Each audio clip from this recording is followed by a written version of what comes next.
That's the stupidest thing I've ever heard. And I've been on this show, what, 5 times now? My hat's off to you. That is professional grade stupid, and I am impressed. You do understand that you can't just make stuff up and call it facts, right? Miss Jupiter, of all people, you should understand that as evidence goes, eyewitness testimony is credible. And the facts are that multiple people are reported to have seen something not of this world light up the sky in that winter 1876. It's irrefutable. It's undeniable. It's alien. It's crap. Look, those stories that you're characterizing as testimony, they didn't come from the witnesses. They came from their grandchildren who are embellishing ghost stories that Ma and Pa told them to keep them in bed at night. That's not fact, that's myth. Fact is that a meteorite is the most likely cause for the quote-unquote fire in the sky that night. There are no monsters, no demons, and especially no aliens. It was a rock, much like the rocks in your head. Miss Jupiter, I suppose we'll just have to agree to disagree. Now, a quick programming reminder from Naked Truthers in the Rapid City area. I'm coming to your town. That's right. I'll be at Turn the Page bookstore in downtown Rapid City on the 15th of June. So stop on by and shake my hand. If you don't already have a copy of my new book, Probing the Paranormal, why wouldn't you? I'll have plenty on hand for purchase. And as an added bonus, if you purchase my book at Turn the Page, I'll be happy to sign it at a generously discounted rate of $10. Naked Truthers, oh, that just kills me. So you've said. And what, pray tell, is wrong with the moniker? You know what? Nothing. It's oddly fitting, actually, just not in the way you think. Are we done yet? Almost, but first, I think right now is a fine time for a question or two. What say you? It's your show, Doc. I'm just a prisoner doing time. Hardly, Miss Jupiter. We keep no prisoners here. You may leave at any time. Wish that were true, Doc, but I'm being punished. My boss is mad at me, and so I'm here. That makes me sad. I'd rather enjoy our witty repartee, the dangerous back and forths. I hoped you did as well. Nope. I see.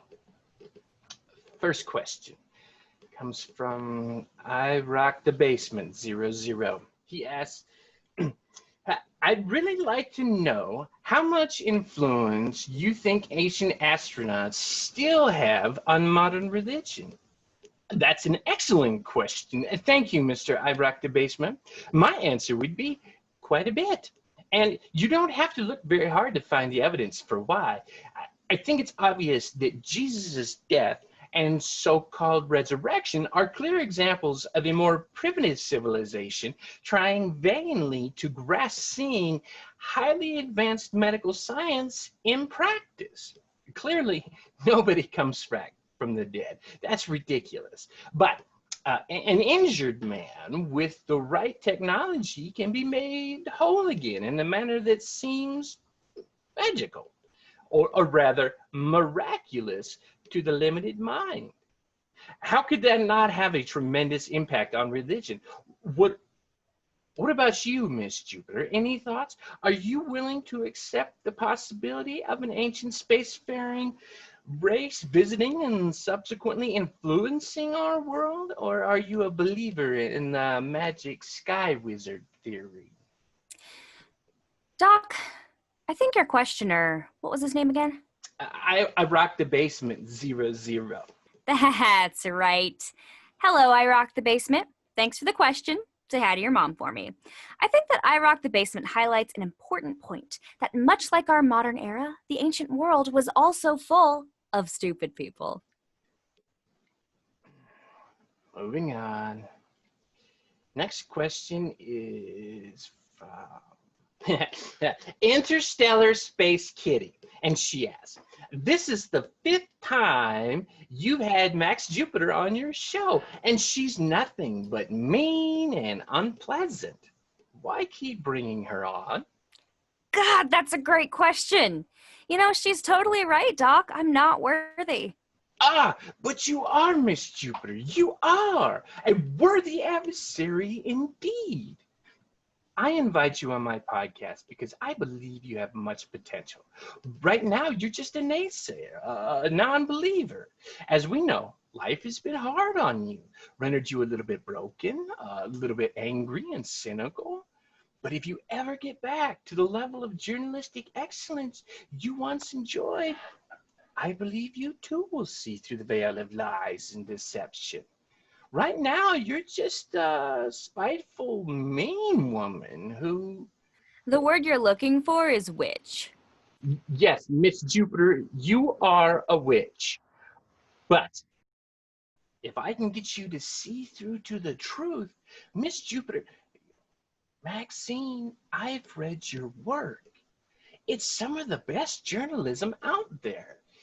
You may have had a humiliating fall from grace. You may have been cast out, shamed by your peers, but there is still greatness in you. I know there is.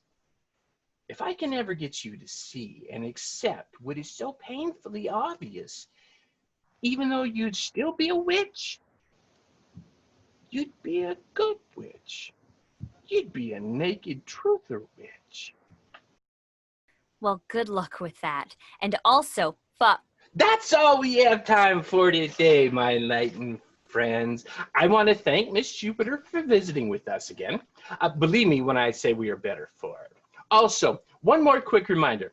I'll be at Turn the Page in Rapid City June 15th. Be sure and stop by. I'll be happy to sign your brand new copy of my new book, Probing the Paranormal. Oh, and one more thing. Be sure and tune in next week. I have a special treat for my naked truthers.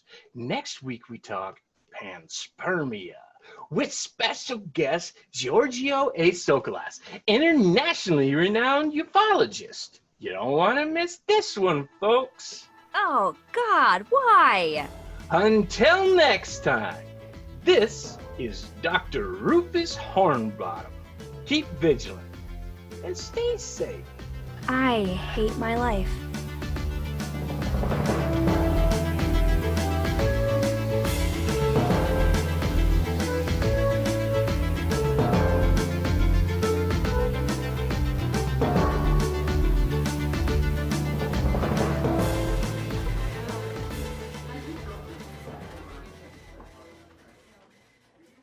Good morning, Jupiter. You're in early today. Hey, Flo. What? No, I'm not. I'm like 15 minutes late. I clocked you in. Don't sweat it. Thanks. Also, Nancy is looking for you. She doesn't seem very happy.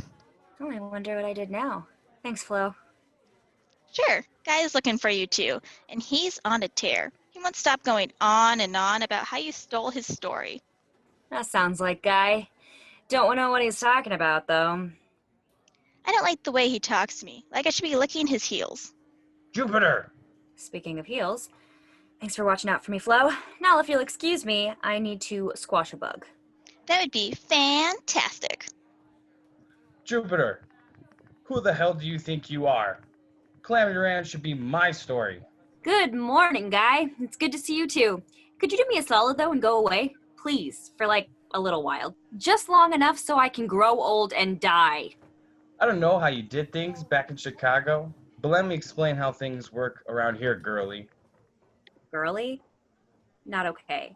But by all means, go ahead and guy-splain it to me. Guy-splaining? What are you talking? I see. Aren't you too clever by half? No, you're just not half clever enough. Whatever. I don't mansplain. Guy-splain. It's like mansplaining, but from a less qualified source. I'm such a mouse. And you're unremarkable. Now go away before I mace you. I'm not going anywhere until you explain to me how you wormed your way into getting the Calamity Ranch story. That was my story. I earned it. I have seniority here, and I'm clearly the better journalist. Literally nothing you just said is accurate. Maybe that's why you're not a real journalist. Instead, you're just some no-named guy working at a podunk little rag in a podunk little town. I have a name. Yeah, a stupid one. It's not stupid. Look, maybe I'm just a small-town reporter, but Earth to Jupiter, so are you. Besides, say what you want about me, I'm not the one who's crazy. Excuse me? Oh, don't think I don't know about your humiliating fall from grace. Hell, everybody knows. Tell me, are you really crazy, or is that just the story you made up to cover for all the libelous crap you published? Libelous, you know that word, don't you? It's the word we use when somebody writes something that's untrue. That's not what libelous means. The word you're looking for is... You know what I'm talking about. I don't even know how you got this job. You're nothing but a lunatic woman, and nobody's ever going to take you seriously. Guy, I'm going to my desk now because I have a can of mace in there. If you're not far away from me by the time I get back, I'm not only going to spray it in your face, I'm going to make you eat it. Do you understand me, you tiny generic man twerp? You're insane. You know that? And now you're threatening me with violence? You're done. You're so done. Do you understand me? You are done. Guy, shut up. Nancy, did you not just hear her threaten me? I want to file a formal complaint. She needs to go. I heard a lot more than that. You're lucky I don't fire you. Now go away before I reassign you to the want ads. But Nancy, she can't talk to me that way. I'm the senior reporter. Go now, Guy, or I swear to God, tomorrow your name will be Gal. But Go! this is ridiculous. I've been here for 4 years. That should be my story. Biggest storyline I've done over a decade, and that crazy woman gets it. I was born to write that story. You should let me mace him. He's a bug. Oh, maybe. But you can't mace people in the office. It's policy. Besides, you antagonized him. Antagonized him? Did you not hear the way he came at me? What was he talking about anyway? Whatever ranch. Calamity Ranch. It's your next assignment. What's a Calamity Ranch? Didn't you read the memo? I saw the header. Principal Peace on Ranch for Perturbed Pubescents. It was too much alliteration for me. Well, I did have a bit of fun with that one. Well, you need to read your memos. Right. Well, it's a juvenile detention center. More precisely, it's an alternative to juvenile detention. It's a working ranch just outside of town that specializes in rehabilitating troubled kids. I'm surprised you've not heard of it. It's pretty well known around these parts. So, what's the story? Neglect? Abuse? Drugs? Murder? Anniversary. Come again? They're about to celebrate their 40th year of operation. It's a big deal, and you're going to write a piece on the owner, Phil Whitaker. Get in there, ask some questions, write about how nice it is, get out. A puff piece. You want me to write a puff piece?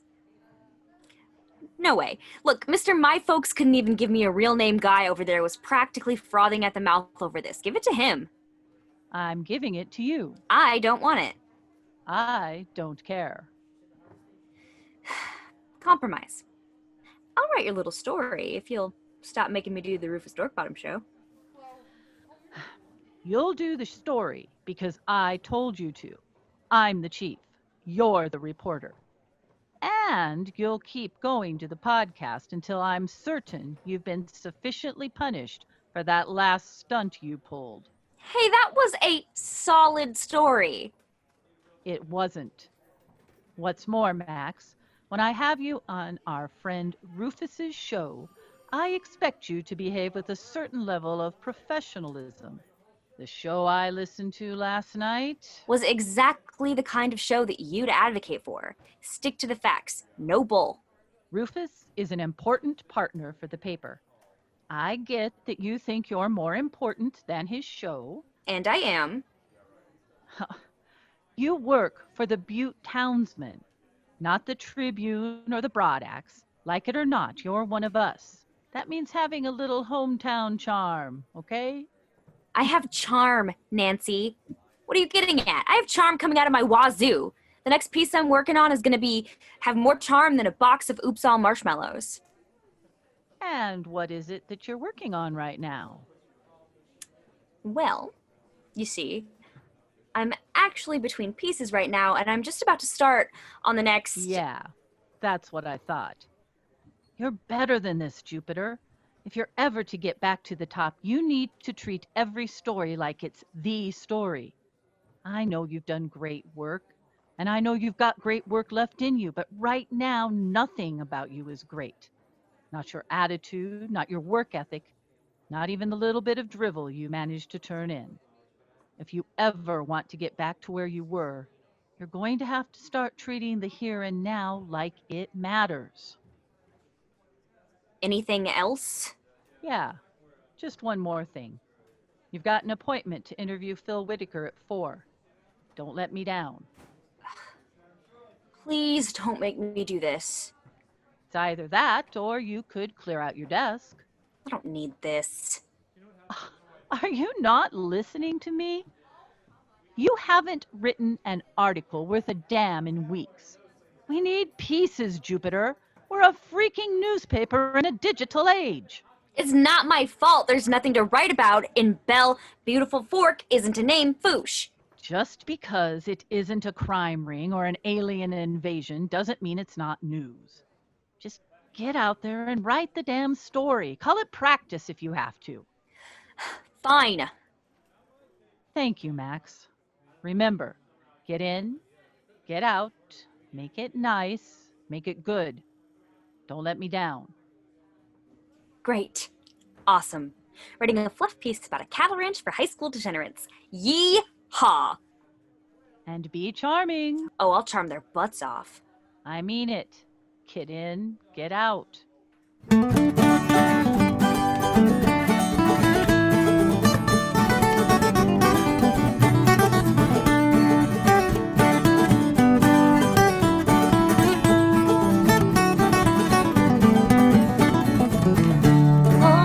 Home on the range, where the cowboys and rednecks are strange, where juvies do time for doing dumb crime, and la la la la la la. Ah, here we are, Calamity Ranch. Oh, Max, how far you have fallen. God, I hope this is quick. I can already smell the horse crap. Oh, crap, they're waiting for me. All right, Max, put on your game face. Be charming, and don't piss off the local yokels.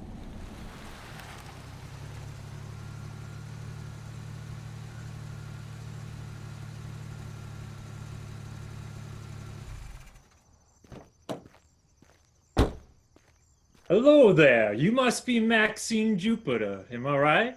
You are right, but please, call me Max.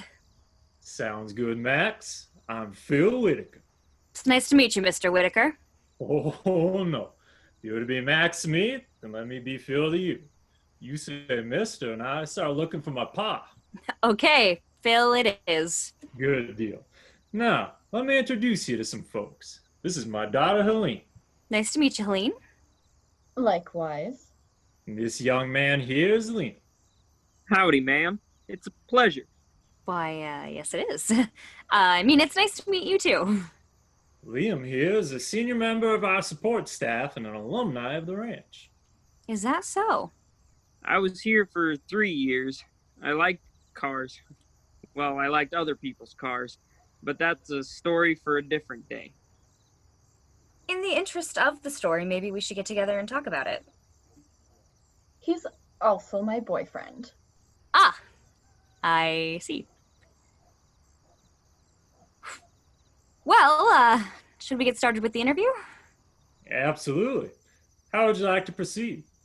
I'd like to see some of your facilities. Perhaps you can give me a little tour of the place and we can talk as we go. How does that sound? That sounds just fine. In fact, I think we ought to start with the stables. Right this way, if you please.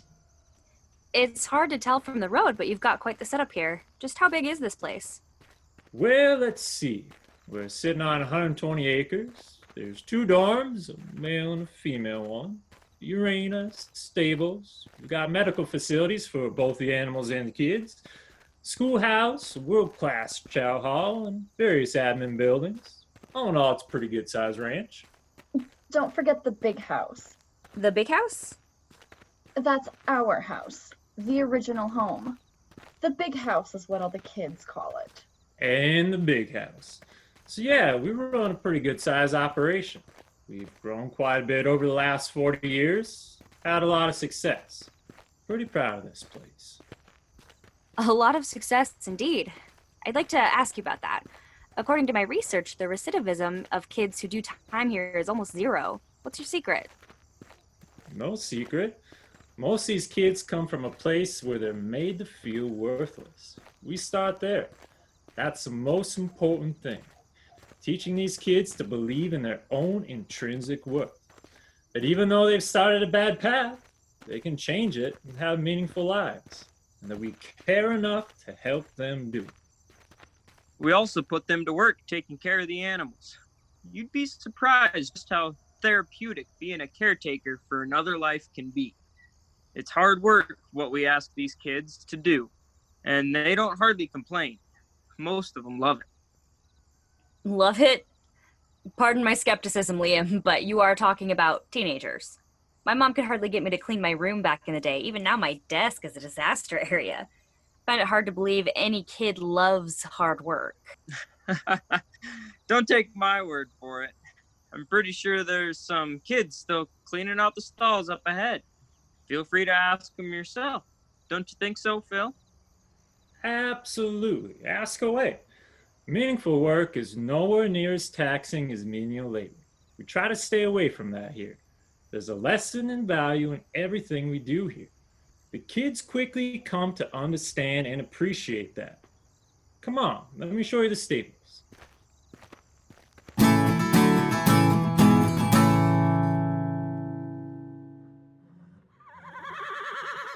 Oh, yep, I can smell it. This is where the horses are. Welcome to life outside of well air-conditioned office buildings.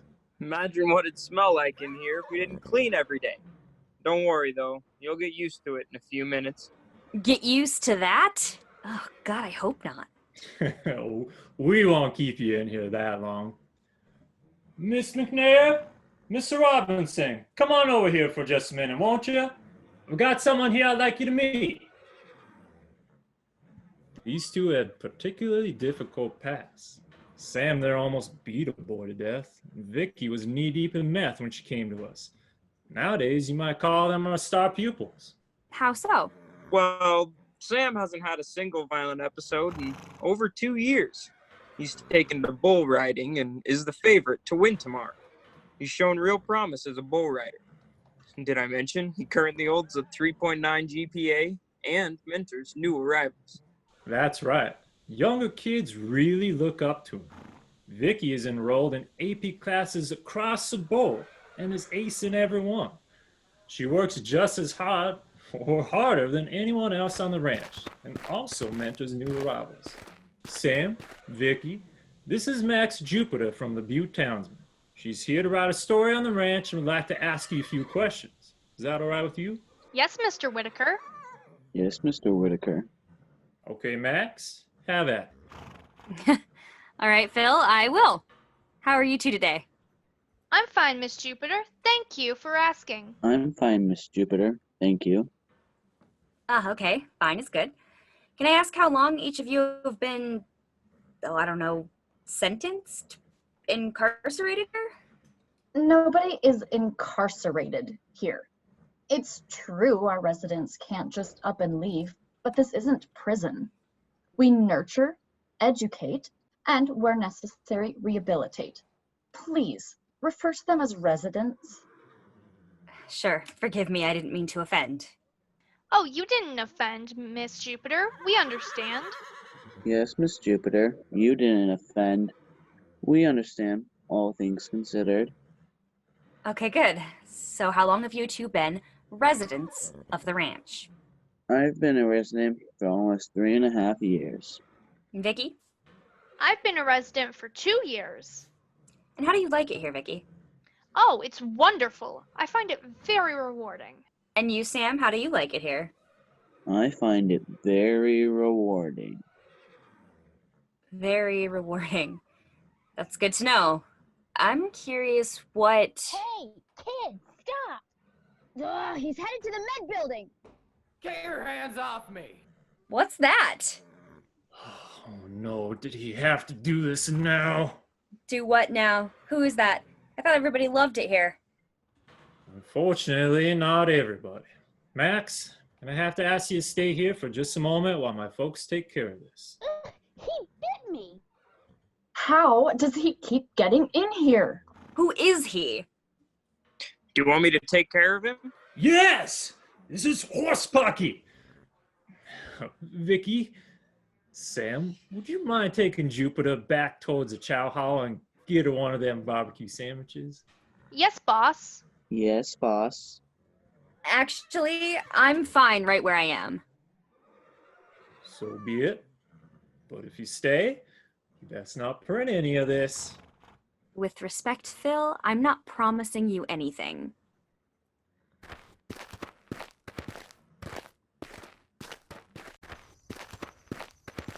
Why is he so slippery?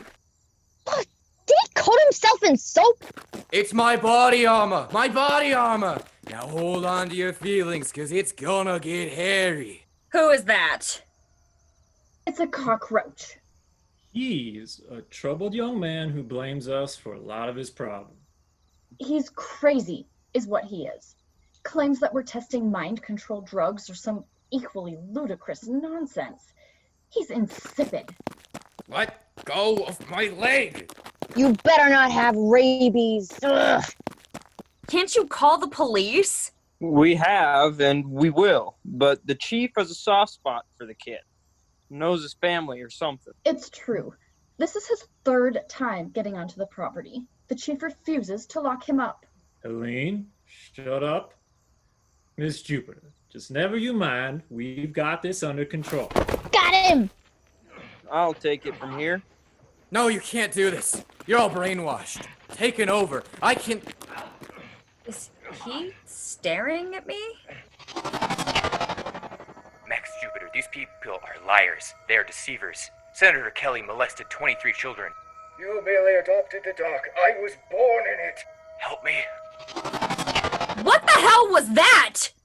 What was what? You didn't hear that? You mean that idiot over there screaming his nonsense? No. It was more like a whisper. You didn't hear it? I guess not. Max, maybe we should get you out of here. Yeah, okay. Get over here, you... I was born in the dark. I was born in the dark. God dang it, stop him! Look out! Ow! Hey! I'm sorry, Max. I'm sorry. Everything hurts. Everything's buttery. It's my body armor! On the nose! He bit me on the nose! Get off your keisters! After him! Like a cockroach. He's impossible to get rid of. He just keeps slipping away. Max, are you okay? Let me help you up. Thanks. Now, somebody better give me an explanation as to why I just got knocked on my behind, and who the hell is that kid? Max, I'm sorry. That shouldn't have happened. As for the kid, well, his name is Mars Mitchell. He used to be a resident here. That's right. Unfortunately, though, Mars suffers from some kind of mental illness. As a result, we weren't able to help him. And now he blames us for all kinds of weird crap. Tells people we're experimenting with mind control. Claims we experimented Helene, be quiet. She's gonna find out anyway. He's got a big mouth, and she's nosy. It's what she does. No offense. Yeah, none taken. Liam, why don't you take Helene up to the big house? I'll be up there in just a minute. But... Go. Max, walk with me, won't you? Don't worry. I'm under strict orders to write a nice piece about this very nice place you have here. Well, ain't that a relief to hear? You know what, Max? A little thought just popped in my noggin. Look, you've all been nothing but kind, but I think I'd rather just head out for the day. A bit too much excitement for me. Fair enough. I understand. But I'm here thinking that you just got assaulted, no? Well, I don't know about... I think the chief needs to hear how you got nearly trampled. Maybe now he'll take this matter seriously and do something about Mars before a kid really hurts himself or somebody like you. Look, I'm not sticking around to speak to Chief whoever. I want to go home and take a shower. I smell like horse manure and butter, I guess. That's so weird. I got what I needed and I want to go. Please, I insist. At least stop by the station. It'd mean the world to us. The Calamity Ranch would be in your debt. He got away. All right, take a breath. I want y'all to pair up, spread out, and search the grounds. Make sure he doesn't double back. If you see him, keep your distance. Don't try to take him, and don't call it out on the radio. Send him running for me instead. You got all that? Yes, boss. All right, go on. Please, Max. Sooner or later, someone's gonna get hurt. Maybe him, or maybe one of my kids. Even if he doesn't hurt anybody, I can't let him screw up this weekend.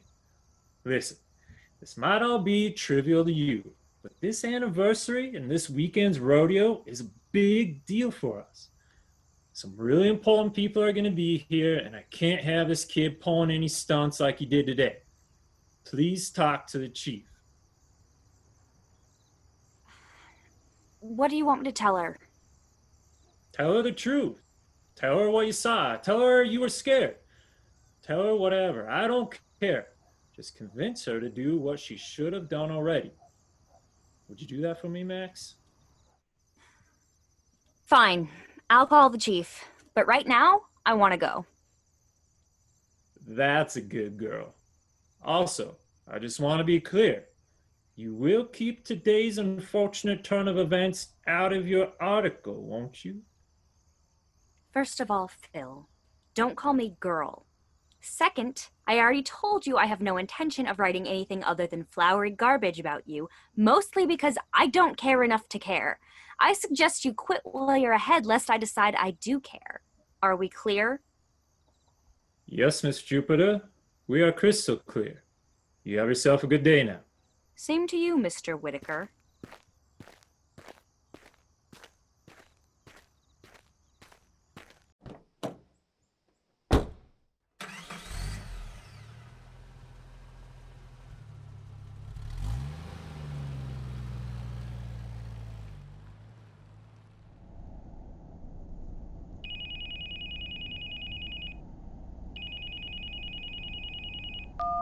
Hello? What happened to be charming? What are you talking about? I just got off the phone with Phil Whitaker. He wanted to know what your intentions were. You were supposed to ask a few softball questions and get out. What in God's name are you doing down there? Hold on, Nancy. I did exactly what I was supposed to do. This one isn't on me.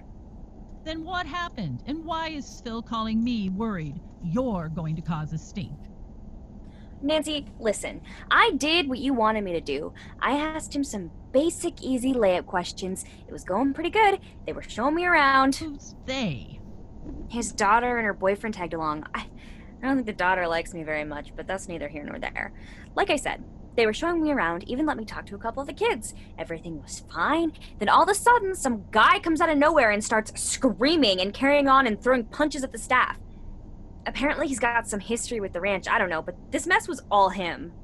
But that doesn't explain why Phil called. Max, he was very agitated. I don't know, Nancy, maybe because the kid knocked me down.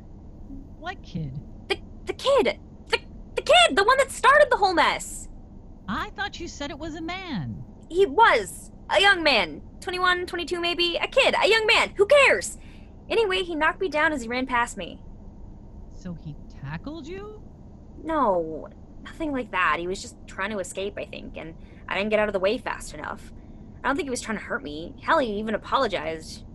It was scary, though. He was shouting all kinds of crazy, weird things. He sounded crazy. So you're not hurt, then? No, I'm fine. But we're square, Nancy. You understand? Writing a warm and fuzzy story is one thing, but getting bowled over by some crazy kid while getting scared out of my mind is punishment enough. No more podcasts, no more Rufus Dorkbottom. All right, that's fair. I'm glad you're all right. Take the rest of the day and relax. Start fresh tomorrow. I was gonna do that anyway. I believe you. Goodbye, Max. Bye. What was that crazy kid covered in anyway? It's my armor, it's my armor. Ugh. It stinks. I'm not crazy. Ah!